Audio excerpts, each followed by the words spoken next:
میرے اعمال کی اصلاح کرم سے کر دے۔ الحمدللہ رب العالمین والصلاة والسلام علی سید المرسلین، اما بعد فاعوذ باللہ من الشیطان الرجیم، بسم اللہ الرحمن الرحیم۔ الصلاة والسلام علیک یا رسول اللہ وعلی آلک واصحابک یا حبیب اللہ۔ الصلاة والسلام علیک یا نبی اللہ وعلی آلک واصحابک یا نور اللہ۔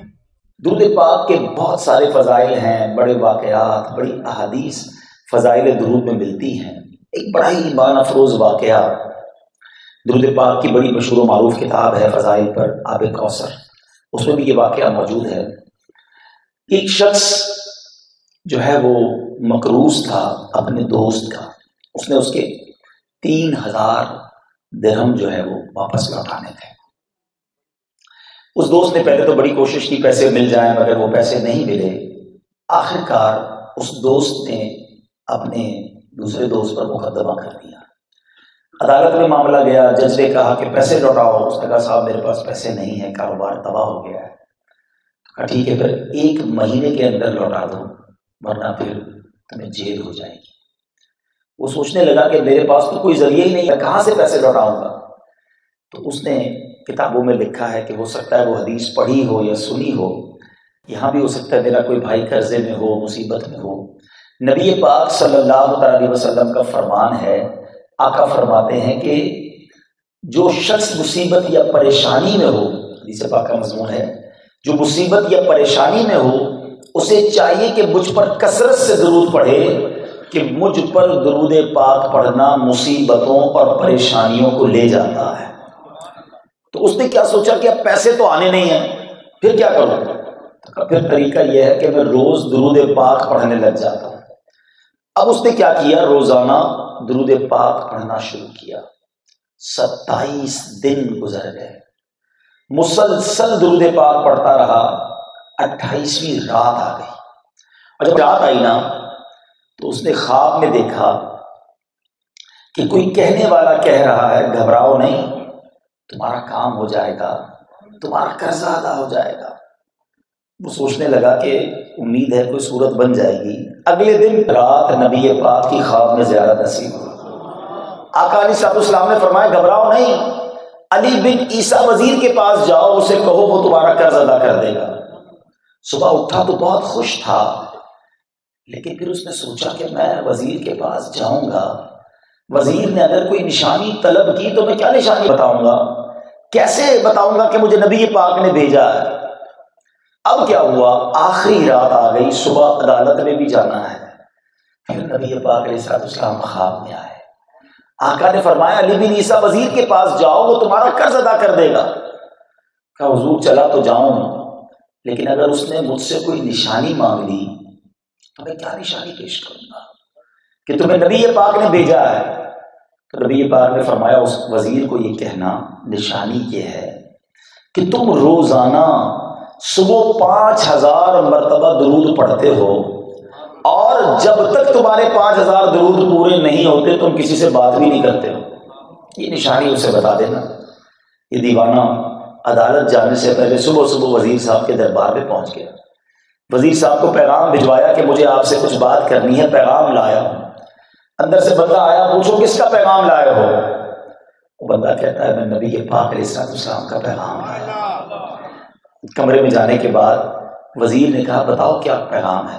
کہا حضور میں غریب ہوں، مقروض ہوں، 3000 درہم مجھے لوٹانے ہیں، نہ لوٹائے تو آج جیل ہو جائے گی، اور مجھے نبی پاک نے خواب میں آ کر فرمایا کہ آپ میرا قرض ادا کر دیں گے۔ وزیر کہتا ہے بالکل کر دوں گا، مگر میں یقین کیسے کر لوں؟ کوئی نشانی ہے کہ تمہیں نبی پاک علیہ السلام نے بھیجا ہے؟ اللہ اکبر۔ وہ کہتا ہے ہاں، خالی نہیں آیا ہوں، آقا نے نشانی دے کر بھیجا ہے۔ اور وہ عاشق رسول وزیر تھا جو روز 5000 درود پڑھتا ہوگا، وہ خود کیسا ہوگا؟ اس نے کہا مرحبا یا رسول اللہ، اپنے کمرے میں گیا، فوراً باہر آیا، 3000 نہیں 9000 درہم لے کر آیا۔ کہا 3000 تو میرے آقا نے حکم فرمایا، یہ ان کے حکم پر پیش کر رہا ہوں، 3000 آپ میرے گھر آئے، مجھے اتنی اچھی خبر سنائی، یہ اس خوشخبری کے طور پر پیش کر رہا ہوں، اور مزید 3000 اس لیے دے رہا ہوں، اپنے بچوں کے لیے کوئی کام کاج شروع کر لیجئے۔ اچھا ایک اور بات، آپ زندگی میں کوئی بھی کام پڑے نا تو آپ مجھ سے رابطہ کر لیجئے گا، میرے پاس آ جائیے گا، میں آپ کی مدد کروں گا۔ اب یہ دیوانہ خوشی خوشی عدالت میں پہنچ گیا، عدالت میں جا کر جج صاحب کے ہاتھ میں 3000 درہم رکھے کہ سر یہ لے لیجئے۔ اب جج بھی کیسا حیران ہو گیا کہ تم تو کہتے تھے کاروبار نہیں ہے، میرے پاس کوئی سسٹم نہیں ہے، پیسے کدھر سے لائے؟ اب اس دیوانے نے بھری عدالت میں اپنا واقعہ سنا دیا، گویا اس نے یہ کہا کہ اتنا دیا سرکار نے مجھ کو، اتنی میری اوقات نہیں، یہ تو کرم ہے ان کا، ورنہ مجھ میں تو ایسی بات نہیں۔ اس غلام نے وہ سارا ماجرا بیان کر دیا۔ اب وہ جج بھی اس زمانے میں کیسے عاشق رسول ہوتے تھے، وہ جج اپنے کمرے میں گیا، واپس آیا، اور آنے کے بعد اس جج نے کیا کیا، 3000 درہم دیے کہ میرے آقا کا غلام میں بھی تو ہوں، کیا سارا ثواب علی بن عیسیٰ وزیر لے جائے گا؟ میں تمہارا قرضہ ادا کرتا ہوں۔ اللہ اکبر۔ اب اتنی دیر میں جس دوست نے کیس کیا تھا نا، وہ کہتا جج صاحب رکیں ہیں، کاغذ قلم لائیے، میں اس بندے کو ایسا عاشق رسول ہے، نبی پاک نے اس کو دیدار کروایا، اپنا قرضہ میں ہی اسے معاف کر دیتا ہوں۔ اچھا جج نے پیسے پہلے ہی دے دیے تھے، اس نے کہا جج صاحب اپنے پیسے واپس لے لیں، اب تو مقدمہ ہی ختم ہو گیا۔